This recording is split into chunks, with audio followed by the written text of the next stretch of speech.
अगर मैं तुम्हें एक सेब दूं, एक और सेब दूं, एक और सेब दूं तो कितने हो जाएंगे? टीचर ने बच्चे से क्लासरूम में पूछा। बच्चे ने कहा मैडम 4। टीचर ने दोबारा पूछा, अगर मैं तुम्हें एक सेब दूं, एक और दूं, एक और दूं तो कितने हो जाएंगे? बच्चे ने कहा मैडम 4। टीचर ने कहा इतना शानदार विद्यार्थी इतनी छोटी सी बात का जवाब नहीं दे पा रहा। उसने कहा ध्यान से सुन, मन लगा के सुन, अगर मैं तुझे एक सेब दूं बेटा, एक और दूं बेटा, और एक और दूं तो कितने हो जाएंगे? उसने बोला मैडम 4। टीचर को बहुत गुस्सा आया। उसने कहा सवाल को ट्विस्ट करते हैं। उसने क्वेश्चन ट्विस्ट किया। उसने कहा बेटा अगर मैं तुझे एक संतरा दूं, एक और संतरा दूं, एक और संतरा दूं तो कितने हो जाएंगे? बच्चे ने कहा मैडम बहुत आसान है, 3। मैडम ने कहा अरे ये क्या है? उसने फिर से पूछा, अगर मैं तुझे एक सेब दूं बेटा, एक और सेब दूं बेटा, एक और दूं तो कितने हो जाएंगे? उसने बोला मैडम 4। अब टीचर भनभना गई। टीचर ने कहा संतरे 3 और सेब 4 कैसे? उसने कहा मैडम एक सेब बस्ते में मेरे पास पहले से ही है। साथियों कभी कभी समझने वाला भी ठीक कह रहा होता है, समझाने वाला भी ठीक कह रहा होता है, लेकिन बात किसी को समझ नहीं आ रही होती, क्योंकि कम्युनिकेशन जिंदगी का सबसे महत्वपूर्ण हिस्सा है। मेरी बात ही कोई नहीं समझता, मैं अपनी बात किसी को समझा ही नहीं पाता, मैं कहता कुछ हूं, लोग समझते कुछ हैं, क्या करूं, कहां जाऊं? अगर आपके साथ भी कुछ ऐसा ही है तो आज का वीडियो कमाल कर देगा आपकी जिंदगी में। आपने देखा होगा साथियों कि कुछ लोग हर मौके पर सही बात कहकर दूसरों को इंप्रेस कर लेते हैं। कुछ लीडर्स अपनी स्पीच से सामने बैठे लोगों को मंत्रमुग्ध कर देते हैं और लोग उनका कहना खुशी खुशी मान भी लेते हैं। ये सभी बोलने की कला में माहिर होते हैं। अगर आप इसमें कच्चे हैं तो आप परिवार, ऑफिस, सोसाइटी में ज्यादा फेमस नहीं हो सकते, और तो और प्यार में भी सफलता की पॉसिबिलिटीज बहुत कम हैं। मैं उसे कैसे समझाऊं कि मैं उससे कितना प्यार करता हूं? वो समझती ही नहीं है। अगर आप सेल्स की दुनिया में हैं तो वहां भी इफेक्टिव कम्युनिकेशन की बेहद जरूरत होती है, क्योंकि कहते हैं अगर आप कनेक्ट नहीं कर सकते तो फिर आप कन्विंस भी नहीं कर सकते, क्योंकि कन्विंस करने के लिए सबसे पहले कनेक्ट करना बेहद जरूरी है। साथियों Mahatma Gandhi was considered a leader par excellence because वो शब्दों से खेलना जानते थे। जब सोशल मीडिया का जमाना नहीं था तब भी लाखों लोगों की भीड़ उन्हें सुनने पहुंचती थी। We know Vivekananda because he has mastery in communication. दोस्तों इस दुनिया में जितनी भी क्रांति हुई हैं उनका ट्रिगर किसी ना किसी शानदार बोलने वालों के हाथ में था। And on the other hand, some of the best players in the world have never been good captains because they didn't know how to communicate. Example देना चाहता हूं सचिन तेंदुलकर का। सचिन तेंदुलकर महान बल्लेबाज हैं इस पूरी दुनिया के, लेकिन वो एक अच्छे कप्तान नहीं बन सके। क्यों? क्योंकि वो प्रॉपर कम्युनिकेट ही नहीं कर पाए अपनी टीम के साथ। साथियों एक्सपेरिमेंट से जाहिर हो चुका है कि जो लोग बातचीत की कला में परफेक्ट होते हैं वो लोग जिंदगी में सबसे ज्यादा तरक्की करते हैं। आज के इस वीडियो में मैं आपको शब्दों के मायाजाल के बारे में और उसके सही इस्तेमाल करने के तरीकों के बारे में बताने वाला हूं, इसलिए इस वीडियो को आखिरी तक देखिए और चैनल को सब्सक्राइब करिए। मैं जानता हूं ये वीडियो खत्म होते होते आपको शब्दों के बारे में बहुत बेहतरीन जानकारी मिल जाएगी। ईश्वर ने हमें 2 कान और 1 मुंह दिया है ताकि सुने ज्यादा और बोले कम। ये कभी ना भूलें कि बोलना मुंह का पार्ट टाइम काम है। मुंह का मुख्य काम खाना खाना और पानी पीना है, लेकिन लोगों ने मुंह का मुख्य काम बोलने का बना दिया है। भाषा की सबसे बड़ी प्रॉब्लम यह है कि हम जो बात दूसरों तक पहुंचाना चाहते हैं वह सामने वाले व्यक्ति तक उसी स्वरूप में, उसी अवस्था में नहीं पहुंच पाती। हम सबके दिमाग की डिक्शनरी में शब्दों के अलग अलग मतलब होते हैं। कंप्यूटर का एग्जांपल उठा के देख लीजिए। आप कोई वर्ड टाइप करते हैं कंप्यूटर में, जो कंप्यूटर की डिक्शनरी में है ही नहीं, तो क्या होता है? नीचे एक लाइन आ जाती है, खटक कि कुछ गलत हो रहा है, उसके नीचे एक लाइन आ जाती है। ऐसे ही हमारे दिमाग की डिक्शनरी में भी कई शब्द नहीं होते, इसलिए हम मजबूरी में गलत मतलब निकाल लेते हैं। मान ले आप कहते हैं कि यह लड़का बड़ा बदमाश है। अब बदमाश से आपका क्या मतलब है? हो सकता है आप चंचल कहना चाह रहे हो, लेकिन मेरे दिमाग की डिक्शनरी में बदमाश का मतलब है गुंडा, इसलिए मैं तो यही समझूंगा कि आप उसे गुंडा कह रहे हैं। हो गया ना बेड़ा गर्क? आप शब्दों में कौन सा मतलब भर रहे हैं और मैं कौन सा मतलब निकाल रहा हूं, दोनों में बहुत अंतर है। शब्दों का सही इस्तेमाल करना बहुत जरूरी है। साथियों कोई शब्द अगर समझ में नहीं आता तो पहले हम क्या करते थे?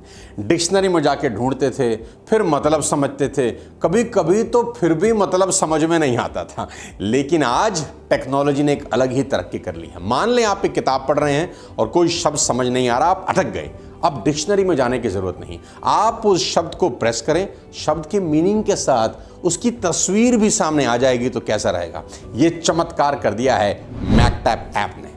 दुनिया में कितनी भाषाएं हैं? शायद कोई करीब 6 अरब, पर इंटरनेट पर मोस्ट ऑफ द कंटेंट आज भी अंग्रेजी में है। सबसे बड़ी दिक्कत हम हिंदुस्तान के लोगों को, जिनको अंग्रेजी में थोड़ा सा मेरी तरह हाथ टाइट है, हमारी मदर टंग अंग्रेजी नहीं है, इंग्लिश नहीं है, तो हम इंग्लिश में कंटेंट पढ़ते हुए किसी भी भारी वर्ड पर अटक जाते हैं।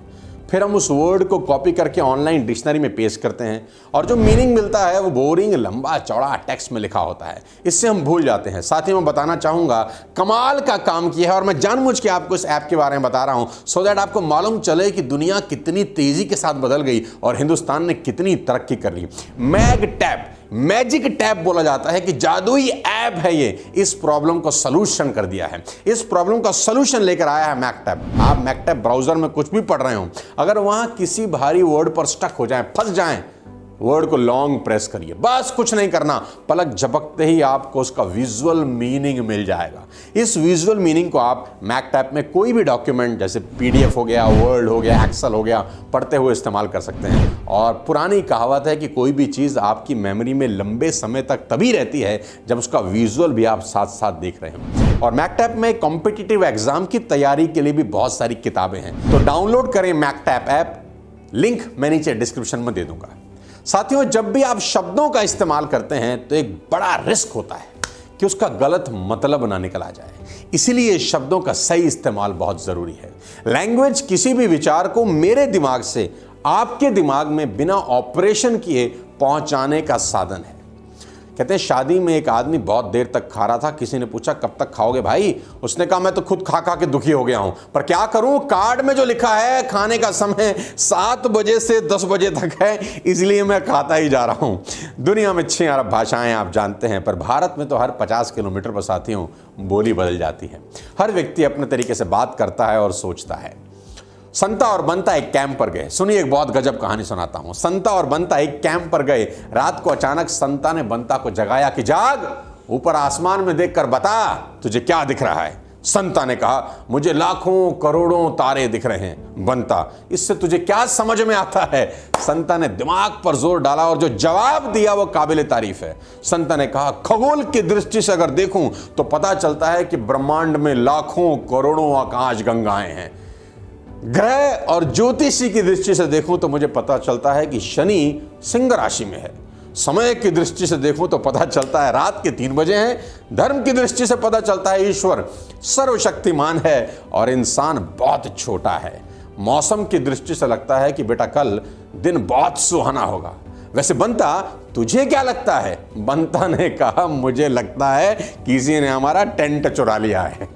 साथियों, कम्युनिकेशन बहुत इंपॉर्टेंट रोल प्ले करता है। कहते हैं कंजूस ने दुकानदार से कहा कि टूथब्रश दे दो, मेरे ब्रश का एक बाल टूट गया है। हाँ, कंजूस ने दुकानदार से कहा कि भाई एक टूथब्रश दे दो, मेरे ब्रश का एक बाल टूट गया है। तो दुकानदार ने कहा एक बाल ही तो टूटा है, नया काहे को खरीद रहे हो? कंजूस, जो बाल टूटा है ना भाई, वो आखिरी था, इसीलिए खरीद रहा हूं। इफेक्टिव कम्युनिकेशन के 5 सिद्धांत आपसे शेयर करता हूं। Being in the public speaking from the last 20 years, बहुत सारी चीजें मुझे सीखने को मिली है और उसमें से आज 5 बातें आपको बताता हूं जिससे आपका कम्युनिकेशन बहुत स्ट्रांग हो जाए। सबसे पहले, क्या कहा जा रहा है ये कभी इंपॉर्टेंट नहीं होता। ध्यान से सुनिएगा मेरी बात को। क्या कहा जा रहा है ये कभी इंपॉर्टेंट नहीं होता, कौन कह रहा है ये इंपॉर्टेंट होता है। मान लें कोई आपसे कहता है आपकी मौत तय है। इंपॉर्टेंट बात यह है कि कहने वाला व्यक्ति कौन है। अगर यह बात डॉक्टर कह रहा है तो उसकी बात में दम है। अगर वह ज्योतिषी है तो उसकी बात सोचने लायक है। लेकिन अगर कोई आपसे चिढ़कर कह रहा है तो ज्यादा ध्यान देने की जरूरत नहीं है। कहने वाला कौन है, इससे ही बात का इंपॉर्टेंस तय होती है। बात तो वहीं रहती है, इंपॉर्टेंस बदल जाती है। साथियों, महाभारत के युद्ध में पांडव सेना गुरु द्रोणाचार्य को रोकना चाहती है। वो रोके नहीं रुक रहे। भगवान कृष्ण ने कहा इनको जाकर कह दो कि उनका पुत्र अश्वत्थामा मारा गया, झूठ बोल दो। लेकिन उनसे झूठ बोला गया, अश्वत्थामा मारा गया। द्रोणाचार्य ने कहा मैं यही बात युधिष्ठिर के मुंह से सुनना चाहता हूं, क्योंकि सब जानते थे कि युधिष्ठिर झूठ नहीं बोलते। तो कौन कह रहा है ये इंपॉर्टेंट है। दूसरी सबसे इंपॉर्टेंट बात आपको बताना चाहता हूं कि कोई भी बात कहां कही जा रही है, स्थान की इंपॉर्टेंस है, प्लेस की इंपॉर्टेंस है और जगह की इंपॉर्टेंस है। अगर किसी लड़की से आप मोहब्बत करते हैं और पहली बार डेट पर ले जाना चाहते हैं, तो क्या आप उसे किसी हॉस्पिटल ले जाना चाहेंगे कि आज चल डेट पे इस हॉस्पिटल में चलते हैं, आईसीयू में, या किसी शमशान घाट ले जाना चाहेंगे कि वहीं कोक और पिज़्ज़ा मंगाते हैं, वहीं खाएंगे बैठकर? नहीं, आप ऐसा कभी नहीं करेंगे, क्योंकि जगह बहुत इंपॉर्टेंट रोल प्ले करती है। आप किस जगह पर बात बोल रहे हैं, उस जगह का रेलिवेंस है। आप एक मस्त सा रेस्टोरेंट चुनेंगे जहां मस्त म्यूजिक चल रहा हो, माहौल में ही रोमांस हो, तो बात का वजन बढ़ जाता है और बात करने की इंपॉर्टेंस बढ़ जाती है। आप कोई सीक्रेट बात किसी से करना चाहते हैं तो दोस्त को बोलते हैं आइए जरा कोने पकड़, आजा कोने में, आजा कोने में ले जाते हैं, खुल के बात नहीं करते। जगह की इंपॉर्टेंस है। फुटपाथ पर कोल्ड ड्रिंक 20 रुपए की बिकती है और 5 स्टार होटल में 200 रुपए की, क्योंकि जगह की इंपॉर्टेंस है। तीसरी सबसे इंपॉर्टेंट बात आपसे बता देना चाहता हूं कि कोई भी बात जब आप करते हैं तो क्या वो कॉन्फिडेंस, एक्साइटमेंट के साथ की जा रही है कि नहीं। बात वही है, उसकी ग्रेविटी बढ़ जाती है अगर आप कम्युनिकेशन एक्साइटमेंट के साथ करते हैं। उदाहरण देता हूं मैं आपको। बहुत बड़े महानायक हुए हमारे नेताजी सुभाष चंद्र बोस, उनका एक फेमस डायलॉग है, आप सबको पता होगा कि तुम मुझे खून दो मैं तुम्हें आजादी दूंगा। अंदाज लगाइए कि लोगों ने नसें काट दी, लोगों ने अपनी जिंदगी दांव पर लगा दी नेताजी के कहने पर। लेकिन सोचिए अगर नेताजी बैठे होते और 100, 200, 300 लोग उनके सामने होते और नेताजी भाषण दे रहे हैं कि साथियों देश को तुम्हारी बहुत जरूरत है, बहुत ढीला ढाला बोल रहे होते, ऐसा करो, हाँ सुधीर जी, हाँ संजय जी, तुम एक काम करो, तुम ना मुझे वो दे दो, वो जो लाल रंग का होता है ना तुम्हारी नसों में, हाँ तुम मुझे वो दे दो, हाँ तुम मुझे खून दे दो और मैं थोड़ी सी कोशिश करता हूं कि थोड़ी कहीं मिल जाए तो मैं तुम्हें आज़ादी ला दूंगा। क्या कोई साथ देता? नहीं। नेताजी सुभाष चंद्र बोस अपनी आंखों में खून उतार के बोल रहे हैं पब्लिक को कि साथियों देश को तुम्हारी जरूरत है, तुम मुझे खून दो मैं तुम्हें आजादी दूंगा। लोगों ने अपनी जिंदगी दांव पर लगा दी। कम्युनिकेशन का सबसे इंपॉर्टेंट रोल है कि आप एक्साइटमेंट के साथ बात कर रहे हैं कि नहीं कर रहे हैं। चौथी सबसे इंपॉर्टेंट बात आपको बताऊं, आपका दिल खुश हो जाएगा, कि ध्यान से सुनिए। जब भी आप किसी को सुनते हैं ना तो ध्यान से सुनिए। और मेरा फेमस डायलॉग है, कभी रिएक्ट नहीं, रिस्पॉन्ड करिए। लोग बहुत जल्दी सुनते हैं और जल्दी रिएक्ट कर जाते हैं। वो सुनने के लिए नहीं सुनते, वो जवाब देने के लिए सुनते हैं। एक आदमी को तार मिलता है कि संता तुम्हारी बेटी मर गई है, और वो 100वीं मंजिल से कूद जाता है। 50वीं मंजिल तक नीचे आते आते उसे याद आता है कि मेरी तो कोई बेटी ही नहीं है। 25वीं मंजिल तक याद आता है कि मेरी तो शादी ही नहीं हुई। और 10वीं मंजिल पर याद आता है साला मैं तो संता नहीं बनता हूं। यानी रिएक्ट किया, रिस्पॉन्ड नहीं किया, ध्यान से सुने। आखिरी सबसे इंपॉर्टेंट बात इफेक्टिव कम्युनिकेशन की, टोनिंग। जो टोन होता है ना, ये बहुत इंपॉर्टेंट रोल प्ले करता है।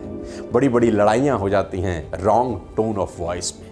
कभी मौका मिला तो उसके बारे में डिटेल में बताऊंगा, लेकिन एक लाइन आपको समझाता हूं, आपको समझ में आएगा। एक लाइन है, रोको मत जाने दो। लाइन बड़ी सिंपल है, रोको मत जाने दो। मत पे मैंने फुल स्टॉप लगाया, कोमा लगाया। लेकिन अगर इसी लाइन को मैं ऐसे बोलूं, रोको मत जाने दो, तो उसके मायने बदल जाते हैं।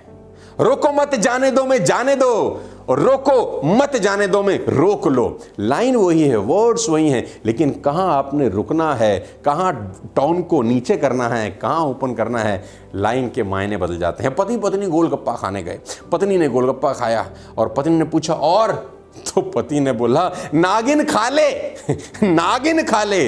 अब पत्नी ने एक दिया कान पे, नागिन हूं मैं? अरे बोला मैंने नागिन नहीं बोला, मैंने बोला नागिन खा ले। बात का मायना बदल जाता है। कम्युनिकेशन बहुत बड़ा रोल प्ले करता है दो लोगों के संबंधों के बीच में। उम्मीद करता हूं आज का वीडियो आपको पसंद आया होगा, बेहतर होंगे आपकी जिंदगी इन सारी बातों को इंप्लीमेंट करें। अगले किसी और वीडियो के साथ फिर आपकी सेवा में हाजिर होऊंगा, फिर आपसे मुलाकात करूंगा। अपने स्वास्थ्य का ध्यान रखिए। लेकिन एक छोटी सी रिक्वेस्ट इस वीडियो के आखिरी में करना चाहता हूं। आप जिस टॉपिक पे चाहते हैं मुझे वीडियो बनाते हुए देखना, मैं चाहता हूं कमेंट बॉक्स में जरूर लिखें। पहली बार 300 वीडियो बनाने के बाद मैं चाहता हूं कि आप मुझे बताएं कि अगला वीडियो कौन से टॉपिक पे होना चाहिए, कौन से विषय पे होना चाहिए। मुझे ढेर सारा प्यार देने के लिए बहुत बहुत धन्यवाद साथियों। हम 10 मिलियन सब्सक्राइबर की तरफ बढ़ रहे हैं और जहां तक मुझे उम्मीद है अगले 1 महीने के अंदर हम इस उपलब्धि को पालेंगे। तो सब्सक्राइब करिए अपने फेवरेट चैनल को और जल्दी से इसको 10 मिलियन बनाने में हम सबकी मदद करिए। तो मेरी बहुत बहुत शुभकामनाएं। अपने स्वास्थ्य का ध्यान रखिए। Wish you all the best. Thank you so much. God bless you. जय हिंद।